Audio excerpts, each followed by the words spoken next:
Welcome to It's a Woman's World, a show which discusses any and all topics under the sun from a woman's point of view. Today's moderator is Judy Liautaud. Welcome to the show. And to get started, I'm going to introduce my co-hosts. We have Dr. Susan Strauss. Hi, Ellie. It's so Hey. good to be here. So good to be with you. Thank you. Janita Flowers. Good to see you. Good to see you. And Nadia Giordana. I'm happy to be here. Well, I'm happy you're here. Happy to be with all of you and to get another show started for us. Right. All right. Well, I'm going to introduce our guest. She is Judy Liautaud. Welcome to the show. Hi, thanks for having me. Thank you for being here. And you're here with us today to talk about your book, which is titled Sunlight on My Shadow. Right. All right. I like the title. How did you come up with the title? It took a lot of work. We would drive in the car, my husband and I, and just come up with tons of titles. And I like Sunlight on My Shadow because the shadow is the grief and the shame from my teen pregnancy that I kept secret for many years, and the sunlight is coming open about that and breaking the secret. Tell us the basis, the background of that story. You were 16 at the time? Yes, I was 16 and I was going to an all-girls Catholic high school, and I got pregnant. My boyfriend's prophylactic broke, and I kept it a secret for 5 months. And I Wow. walked the halls of Regina with my. Luckily, we wore blazers, so I could kind of camouflage it. And You're not the only girl that did that in those days as far as keeping it secret, not knowing Yeah. what to do. Oh, I I'm was the same so- age as you. I remember those stories, sure. Yeah, I was so scared and freaked out. I didn't know what to Mm-hmm. do. And then when I tie my uniform skirt together with rubber bands, Oh. and when they couldn't really hold anymore, then I figured I had to tell my mom and dad, and so I did. And your boyfriend knew or not? He knew, yeah. Yeah, he was the only person that Oh. knew. That must have been so difficult to keep that within you and just your boyfriend. And I can't imagine, especially during that era. Yes, it was probably the hardest time of my life because I didn't know. I was just numb. I didn't know what I was going to do or what was going to happen. And of course, back in 1967, getting pregnant when you're a junior in high school is probably the worst thing Yeah. I could have done. Yeah. And how did you go to the doctor? Did you get some medical care right away? Or what happened once Well, for 5 months, I didn't do you anything. didn't do anything? Yeah. So you just knew because of what had happened? Just, I knew my belly was growing. You knew, okay. Yeah, and so I knew I was pregnant. And then when I told my father, he didn't believe I was pregnant. And so he took me to the doctor, and the doctor said, yep, I knew I was. That had to be really hard to tell them. Oh, yes, it was really hard. My father was really angry and said things like, don't you know anything? What's the matter with you? And you'll have an abortion. And I'm like, "Ugh, I can't have an abortion. I was feeling the baby kicking. Yes. Plus, they were And it wasn't illegal even in legal. Minnesota then. Yeah, Yes. yeah, it was. We And were you in were so far Illinois. along at Yeah, that time. Right. Yeah. But he didn't know that. Yeah. So the doctor said, yep, she's pregnant. And John, what we can do is we can send her away they have these homes for unwed mothers, and nobody has to know that she's pregnant, and we'll tell people she has this kidney disease. And so that's what we did. So tell me a little bit about your process on this journey. You were 16, you were at a Catholic high school, you found out you were pregnant, and then you wrote this book, Sunlight on My Shadow. Tell me a little about this journey and how you got to the book and what I would experience if I were to be able to enjoy your book. Well, for many years, my father said, Judy, don't look back. This, and if you ever get married, you don't have to tell your husband about this. It's just something you should erase in your past. And so I kind of believed him and did that for many years, and I had so much shame that I didn't talk about it. And then probably, it's been now 8 years ago, I just had this welling up inside of me that I had to tell this story. And so I would write, and I would just start writing, and then the next day I would read what I wrote, and I thought, oh my gosh, I can't ever let anyone read this. But I still wanted to keep writing. So I did, and eventually, after 4 years, I had a book. And then by the time I was done with the book, I had worked through so much of the shame and the grief that I wanted to make it public. I didn't have to keep it a secret anymore. So it was a catharsis for you, the book Oh, writing. huge. It changed my life. I'm Did a it? different person now than I was before I wrote the book. Let me ask you, I have a nursing background, and I also worked OB. So tell me how you were treated as a pregnant teenager when you delivered the baby by the nursing staff in that era. And then second of all, back then too, sometimes they wouldn't let the mom hold her baby, so that they had the idea at that time that you weren't supposed to bond because it'd be easier for you to give it up. Did you experience any of that, or what was that like for you? I was at this home for unwed mothers, and we just go up to the second floor. Oh, okay. And they just left me laboring alone. I was so scared. Really? So scared. And finally, they gave me a spinal, and I had the baby with forceps. And then we were allowed to hold our babies, and I would go to the nursery and see her, and she was so beautiful. And some of the girls would hold their babies, but I thought if I did, I would never be able to let her go. So I didn't let myself hold her, and I would just look in the window and cry. And then one day I went back, and she was gone.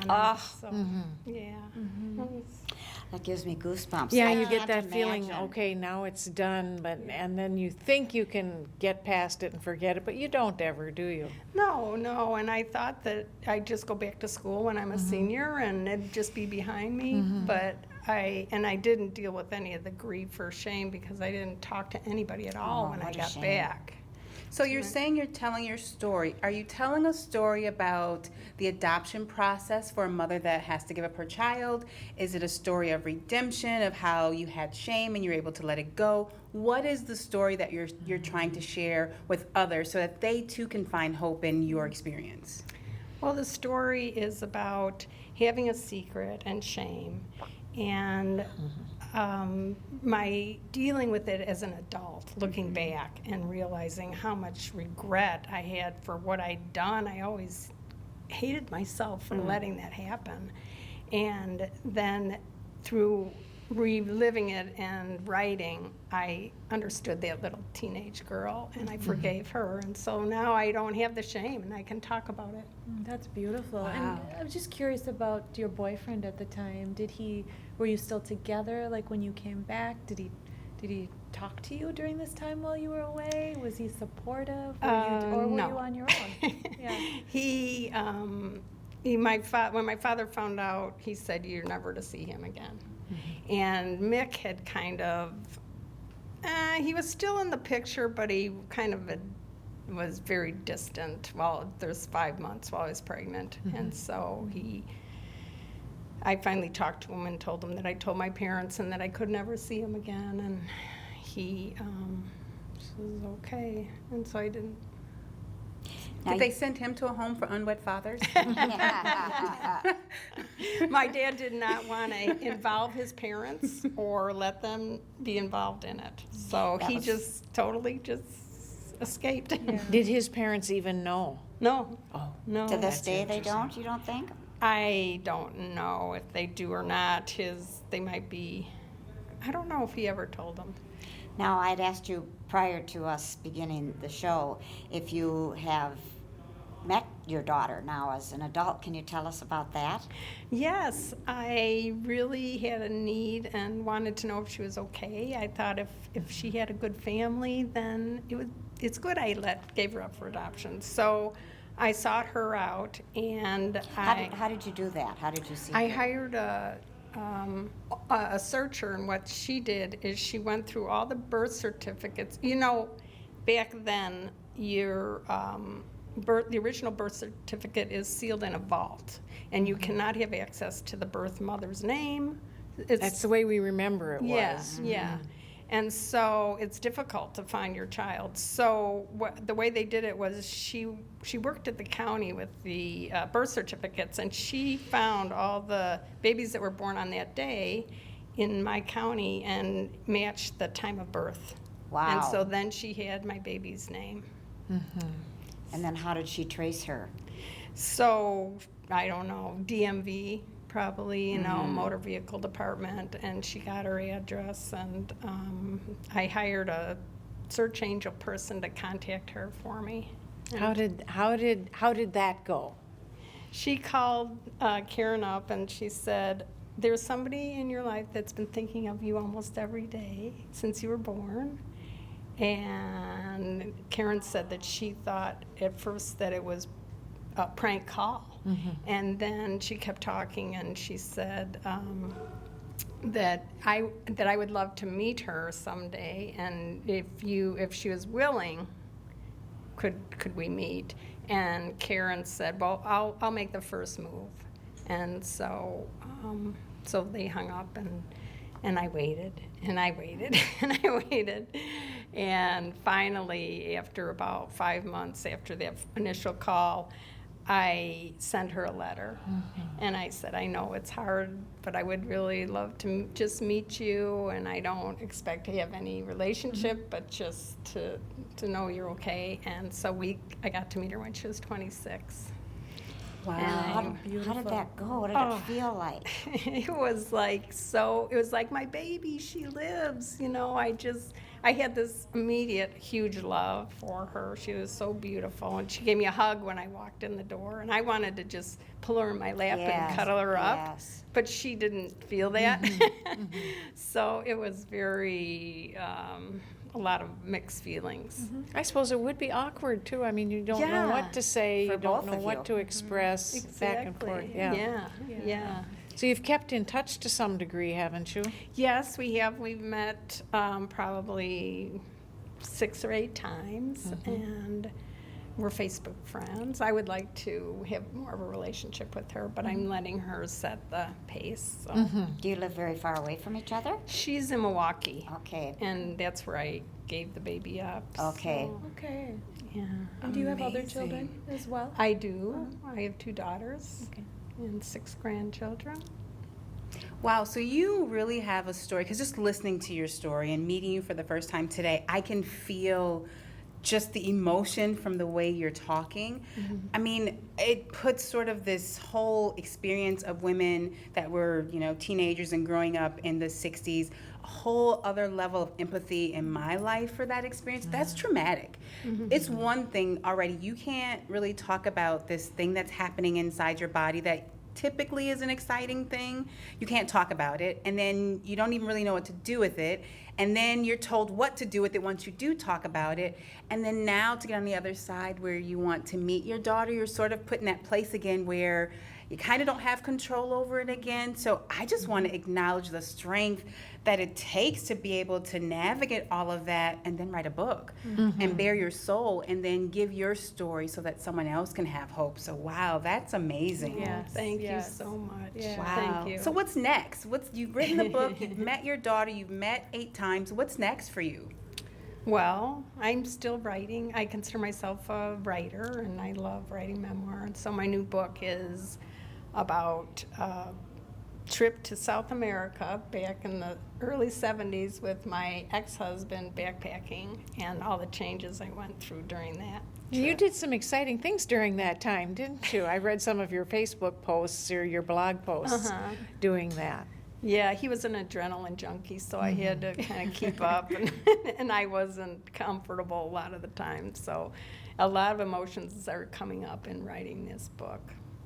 So you mentioned you have 2 daughters. What is the connection between your first daughter and your 2 daughters? Have they Good met? question. Do they have sister relationships? Or how do they feel about the sister that they didn't really know about except for what you told them? Yeah. Well, Kiona, who's my oldest, I told her when she was 10 and Tessie was 5, and she actually cried and felt the sadness for this baby. She said, "You mean you have a baby that you couldn't be the mother to?" And so that was amazing that she had that kind of empathy. And they've met each other, and they. But I had hoped there would be some kind of friendship or something strike up, but it hasn't really happened that way. How did you determine when the timing, well, first of all, that you were going to tell your two daughters, and then how did you determine the timing of when to tell them? Oh, geez, I can't remember. I just, maybe it was the sex talk when I said I'm done. There you go. Yeah. That makes Perfect sense. segue. Yeah. That makes sense. Yeah. Well, I just again, as Jonita has pointed out, I'm sitting here with a lot of admiration and watching you, and as you're sharing your story, a lot of emotion too, frankly, as we're hearing this, and I'm marveled at how you're able to look back at this, and if you were to talk to perhaps a woman who's watching us today, right, who maybe have experienced, maybe in some of the theme, I think that you pointed out, Jonita, about control and things happening to you, and you know, what would you say if you had to give some advice about someone perhaps who's been in some situations as you've described, like with the baby and with a husband, perhaps where your voice wasn't always heard? Well, I think that the most damaging part of my experience was keeping Keeping the quiet. secret. And so I would say to talk to someone, your best friend or anyone, and just talk it out, because it's amazing how that can help you figure out what to do and come to terms with it by talking. Wonderful. It's hard to do. I can imagine. I can only imagine. Yeah. I would think nowadays it seems to be more acceptable than what it was back in our era when we were teenagers. And that might help young teenage pregnant girls in this day and age a little bit more, because it's more accepted. Right. Whereas back in our era, it was, It was a tough one. It Don't was, talk it was about tough. it. And Yeah. here you were in a Catholic school, which I'm sure was just even Tougher than the tougher. average. So I like Elise said, I am in awe of what you've been able to do, and to write the book is a catharsis. Good for you. Yeah, well said. All right. Well, Judy, thank you again for sharing your story with us today. Thanks for being asking such good questions. Well, we are going to shift to a segment that we called Surprise Question, and this is from our director, Mike Rosberg, who puts a question, and I've just opened the question, so I don't know what this is, but I will read what the question is, and then we're going to take a few minutes and discuss it. Sound good? Sounds like a plan. All right, here we go. Adventure is defined as an exciting or remarkable experience. Are there places in your life where you might like to take an adventure? What other parts of your life would you like to keep exactly the same? Boy, it almost ties that's into a what we were good, just it talking does about. tie in. And with you going to Africa. I was and all of feeling excited hearing Judy's story about the Colombian jungle. Yeah. And I would love to see the rainforest. I would love to do something like you talked about. But I know that my fears would probably keep me from doing that. And when you talk about what you'd like to keep the same, yeah, in the end, I'd like to stay right here on terra firma, United States proper, and hear stories about people who've done adventures like that. What about you guys? Well, it's amazing that this is the question, because my birthday is in October. And so over the last 4 or 5 years, I've had a bunch of transitions and things that have caused me to grow in areas that I wasn't really thinking I was ready to grow in. So I need an adventure, and I'm kind of feeling like I'm stabilized again, and so I need to do something to celebrate that, and I have a fear of heights, so I'm planning to skydive for my birthday. Good for Yeah. you. When is your birthday? October 19th. So it's going to be soon. So it'll be my 44th birthday, so it's double number, and it's sort of what I call my presidential birthday, because we have the 44th president in office. I can go on and on. So I did let my kids talk me into getting on the roller coaster yesterday. I'm like, you gotta do this, because if you're gonna jump from a plane, you gotta be able to get on a roller coaster. So that's my plan. That is going to really be an adventure. I finally unveiled it to my kids 2 days ago, and it's like, okay. My daughter's like, can I go with you? My son's like, but Mom, what if you die? I said, then you won't have a mom. So Are you going to that's have mine. training? Well, I've only liked their page so far. So I'm actually going to contact them this week to really, so I know what the process is, because they have a really detailed, and I watched the videos and all of that. So I'll actually contact them this week to see if I can come out and just watch. a few of them. I can't do too much because if I go too far in, then I'll not do it. So I know enough just so that I know what I'm getting myself into, but not enough to talk myself out of it. That's my upcoming adventure. Good for you. That is incredible. Good We'll for see. you. But we'll talk about how incredible it is Well, once I get out. Even the Once I get off the willingness. plane. I'm sorry, but even the willingness. I'm afraid of heights. I'm not interested. I just couldn't. I couldn't even look at that stuff. So I don't think I I could think either. that's pretty neat. Well, we'll see. Like I said, when you have things that force you to have to get out of your comfort zone, sometimes your fears, you start to realize that maybe it is a little bit irrational to be afraid of heights. It seems really real. Maybe not.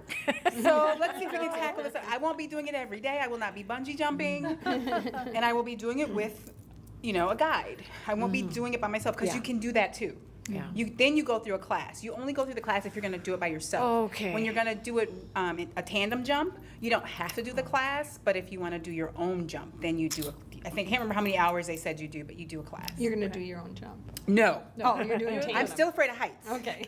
So no, I will not be pulling anything by myself. I will just be kind of going through the fact that I'm afraid of heights, but he will do all the work, or she, whoever my tandem jumper is.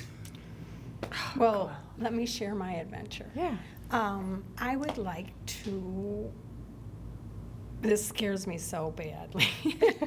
I would like to speak to young girls or women about my experience. I've done some of it, but I just have a compelling desire to share how secrets can be so damaging, and shame, how to heal shame by writing and by talking. And that is a big fear, but you're halfway there now, more than halfway. And I think it's just that fear that keeps me from seeking it out and doing it. With what you just said, it seems to me that your message is broader than just speaking to a pregnant teenager. When Oh, you're yeah. talking about Yeah. secrets and writing and all of that, and teenagers, it seems like it would be a good message, whether it was boys or girls, or Secrets no in matter general, what, secrets yeah. in general. Yeah. I think your message would be very poignant and powerful. Thank you. It Yeah. is more broad. I'll have to get past that fear and seek it out. You're already past it. You're on the show. Yeah, you're already past it. So while This is easy. You don't But- ask any questions, right. but getting up and just talking is different. With the So we'll actual have to live have you audience. back on the show after you've done a couple of your speak, because I know you're going to do it. Yeah. I know you're going to do Great it. idea. Okay. So we'll have you back, I think. All Yeah, we'll have to talk to our producer, but Yeah. we'll have to have you back so you can share those experiences. How about you, Susan? I've been fortunate with adventures with foreign travel, and those they're beyond words. So I like to go to countries that are least like the United States. So Egypt and Bali and Lebanon and Botswana and so forth. And I'd like to go on just a ton more. There's Western countries I'd like to hit too. I haven't been to Spain and so forth. I turned 70 this year, God forbid. And so some of us said, well, let's do a 70th trip, and we wanted to go to Turkey, but now it's not the best time to go to Turkey, so I don't know what we'll do. But at any rate, those are my adventures. It gets you out of your comfort zone of not being in the U.S., and I like that. Although I did find the first trip I did was 3 weeks, and that was just in Europe. Most of them spoke English, but they had an accent. And what I loved the most when we got there, this was in the mid-'80s, was the foreign languages. I loved it. But I tell you, after 3 weeks, it was like, I am so sick of listening to accents. I just want to hear a plain old English speaker, and I want a plain old hamburger, So I was aware of everything I loved in the beginning, after 3 weeks being out of my comfort zone and yet embracing the experience, it was starting to get to me. So I've never been gone on a trip for 3 weeks anymore.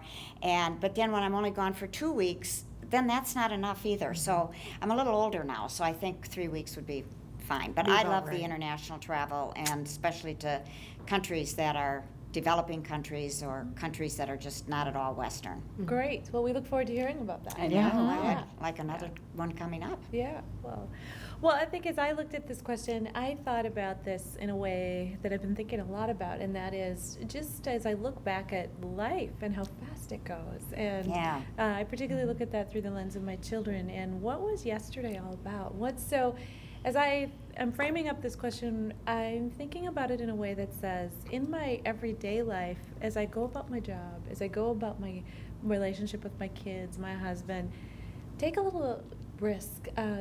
The routine, there's comfort in routine and doing things the way, or I shouldn't try this, or I shouldn't say this, or I shouldn't even think about, so dispelling some of that I shouldn't, and just thinking about it as I go about my life.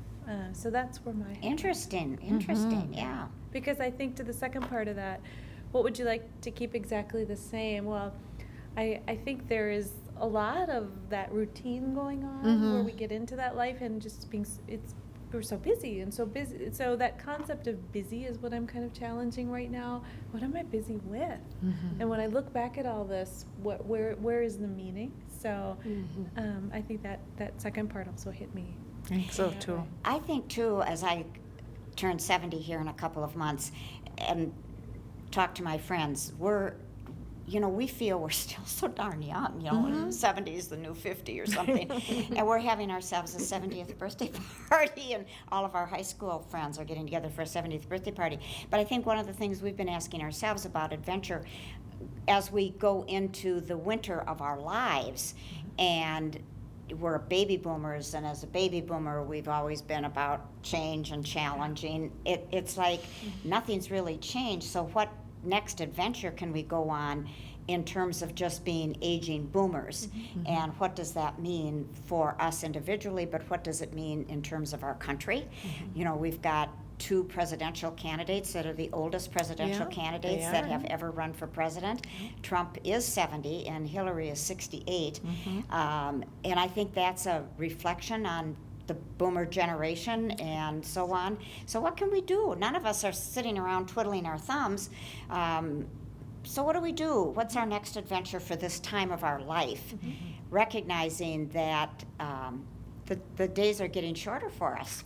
Well, this has been a great conversation, and thanks to Mike for giving us Yes. something pretty well connected too, I would say. And Judy, thank you again for being with us. Thank you. Yeah. All right. We thank you for being with us today on It's a Woman's World, and we hope to see you next time.